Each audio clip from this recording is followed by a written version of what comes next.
Alright, hey guys, we're coming to you from the Motel 6 in Mojave, California. It wasn't necessarily the best town to go into, may have been Tecate, but this is where I got my shoes sent, so this is where we're going to do our update. This is going to be the update for 30 days on trail, so it's about a month. And so of course you guys are going to ask, how far did you get in 30 days? Well, I made it about 542 miles.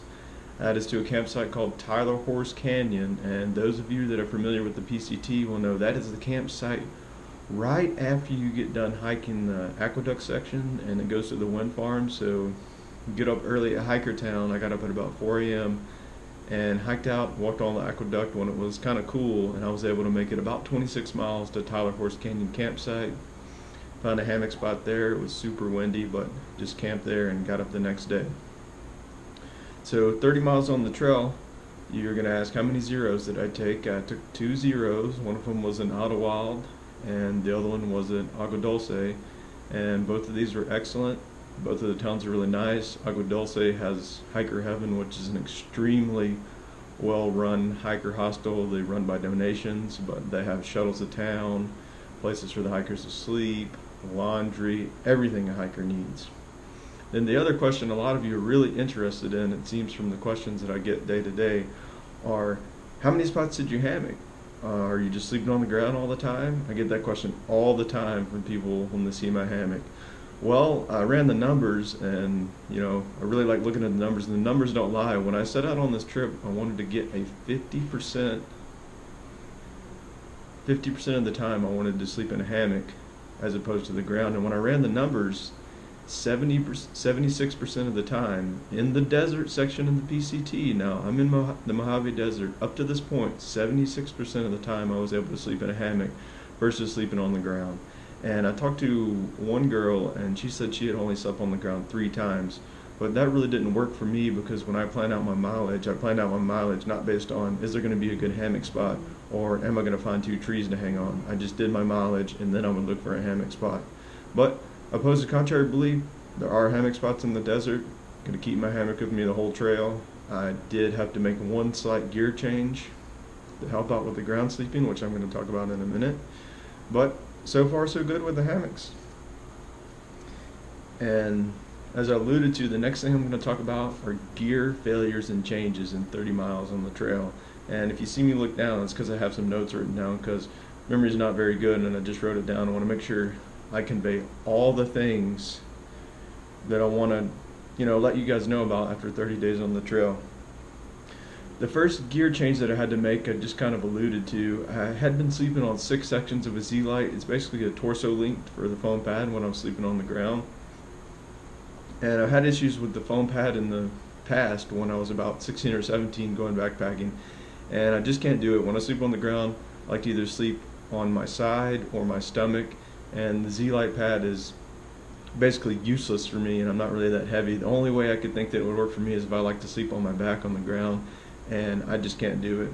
And so I bit the bullet. I had 6 sections of a Z-Lite, and what I did was I cut it down to 4, and then I got one of the short Neo Air, the really crunkly, squeaky, really loud blow-up mattresses, and I had been using that, but I didn't have to sleep on the ground that much, and that's 8 ounces, so it's probably going to get sent home pretty soon. And the next thing that I had to work out was I had some 1.1 millimeter tarp lines on my tarp. It's basically really small rope, but it was a sheathed rope, and I ended up a lot of the times having to tie my rope around rocks to keep the stakes in the ground, because in the desert on the PCT it is very windy, and I'm talking about really high winds. When you're trying to sleep in a tarp or in a hammock and the tarp's just going everywhere, you need to tie it around rocks. And the sheaths of that rope was just getting so abraded and degraded. I think one of them actually broke, and I had to tie a knot in it. The line just wasn't working. And so I went back to what I originally had used in my tarp the whole AT, and that's Zing It. It's 1.75 millimeters. It's braided, but it's just really tough rope, and that's probably what I'm going to use from now on, because I have used it on a lot of my other tarps, and it weighs a little bit more than the 1.1 millimeter, but it's just a great line. Zing It or Reflect It, you can get it. It's really cheap. It's probably about $10 for 25 feet, so I recommend looking at that if you're looking for tarp cordage. The next gear change I made was I started with an alcohol stove, and I got out here, and the wind is just wind like I've never seen before.